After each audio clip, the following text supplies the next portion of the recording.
This is Real News Media TV, coverage you can trust. Please like, share, subscribe, and hit the notification bell. Select all for daily news updates.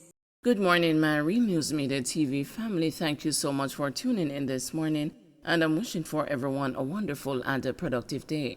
And in the news this morning for September 2, 2023, St. Mary Cabby's staged a fiery protest after colleague is shot.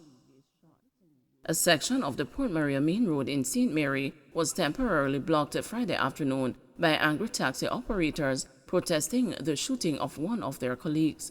A police source told the news that the shooting occurred while Transport Authority employees were conducting operations at the Hilo Plaza in Port Maria.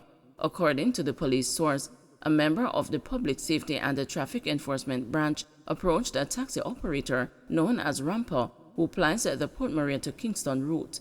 It is unclear what transpired between the men, but it is said that the taxi operator held onto the policeman's hand and drove quite a distance with him being forced to run alongside the car. It is said that the cop discharged his service revolver in a bid to get the cabbie to stop his car. The taxi operator received injuries to his upper body. He drove himself to the Port Maria Hospital, where he received the treatment. The policeman was also taken to the same hospital by his colleagues and also received the treatment. The incident resulted in taxi operators plying the Anota Bay to Port Maria route withdrawing their service, leaving many commuters stranded from about 2 p.m. to 4 p.m. as they did back-to-school shopping. Firefighters helped extinguish and clean up debris that was thrown on the road and set ablaze. Kingston man charged for murder. A 21-year-old man from Kingston has been charged in relation to the death of 26-year-old Jason Bennett on Sams Avenue, Kingston 11 on August 24. Charged is Malika Morgan of Penwood Road, Kingston 11. Reports are that about 7:45 p.m., Morgan and Bennett allegedly had a dispute, during which a knife was used to stab Bennett. He was taken to hospital where he was pronounced dead. Morgan was subsequently arrested and charged with murder. His court date is being finalized. Man shatters bank glass in Port Maria. An assessment is being done to ascertain the mental state of a man who allegedly shattered sections of glass at the newly constructed National Commercial Bank in Port Maria, St. Mary Friday morning. The man, who gave cops his name and said he was from Trelawney, was taken to the Port Maria Hospital where he received treatment for injuries received from broken glass. According to a police source, the man used a metal object to break the glass door that leads to the ATM machines and the glass from another section that leads into the bank. Residents removed him from the property and called the Port Maria police, who took him to the hospital. The incident occurred before the business day began. UTEC hit by protest. Frustration boiled over among auxiliary, technical, and administrative staff of the University of Technology Jamaica in St. Andrew on Friday morning as those workers staged a protest demanding better pay and treatment on the job. The protest prevented many, especially the new students, from conducting important business at the institution on Friday. Scheduled classes were still held for the most part. Janet Grayson, president of the University of Technology Jamaica Administrative Staff Association, apologized to the affected students but said the staff have crucial issues that need to be addressed. She declared that until those issues are addressed, protests will continue. School started last week and it has affected our students badly, and we truly apologize. I am sure that students would have left from far in St. Catherine and other parts of Jamaica today, but up here, 3 salary levels fell below the minimum wage when the government announced the new minimum wage. Many of these are people who work in the sun. They don't work in air-conditioned offices. All the staff, including academic staff, went to management in 2019 and they said we were being paid less than our counterparts at the University of the West Indies and other institutions that are similar to us. We said we wanted parity with all these groups. In 2019, the Ministry of Finance and our management paid our academic staff. In 2023, our management went ahead and compensated our executive management staff. They received the 70% parity, and they also received their retroactive payment for parity. This group ancillary, technical and administrative staff has been agitating for our piece of parity, and we were told that we cannot get this right now because they have no funds.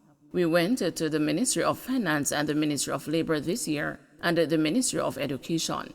The Ministry of Finance asked us to prepare a proposal as it relates to this parity arrangement. On Tuesday, our management met with the Ministry of Finance and they called the unions and said that we have an option to give up this parity for the compensation review to come, which we already have. Why should we give up parity for it? The staff is irate. They feel disrespected and are not feeling good about it, Grayson told the news, demanding that parity be paid by the end of September and that retroactive payments be made before the end of 2023. As the disgruntled staff protested, one of them shared they are forced to watch lecturers and others upgrade while administrative, technical, and ancillary staff suffer. Administrative staff like me get less than $2 million per year. That looks good on paper, but it is not good in terms of what I actually get in my account. Pay has been late on a number of instances, probably since COVID-19. There has been a lot of changes in the payroll departments. Most of the people are new. Academic staff went and changed out their cars and all sorts of things, and we're here operating as if it's business as usual. What is even worse is that it seems only academic staff are being promoted, said the staff member.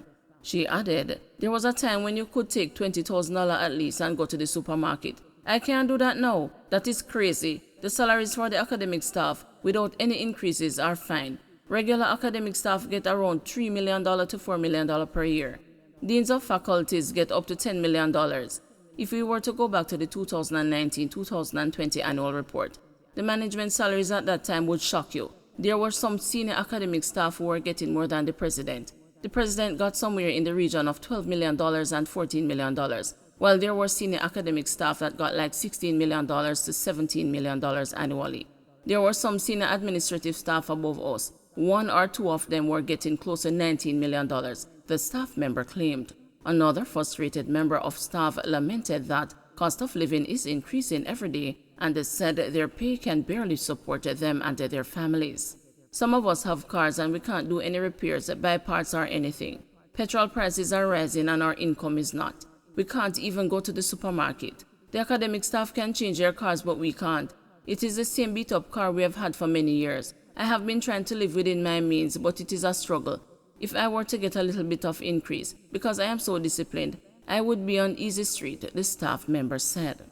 Some of the managers come out here with us pretending to show support, but they don't care. They got their raise. Just imagine administrative staff getting $2 million per year, and you have children going to high school and university, plus you have a car and you have bills to pay, the staff member said. Some students who were affected by the strike told the news that they agree that the staff should get the fair pay and the treatment. I am a first-year student. I don't have classes on Fridays. However, I am supposed to register for a prerequisite course, and I can't get to register because of the protest. They deserve better treatment, but at the same time, others are inconvenienced. I saw 2 people at administration desk, and they couldn't tell me anything, one student said. Another student complained that she came to school to use the library, but couldn't. It was closed. I didn't see anybody to talk to. The library online broke down and the physical library is closed, she said with a look of frustration on her face. Don't forget to like, share, subscribe, and hit the notification bell. Select all for daily news updates.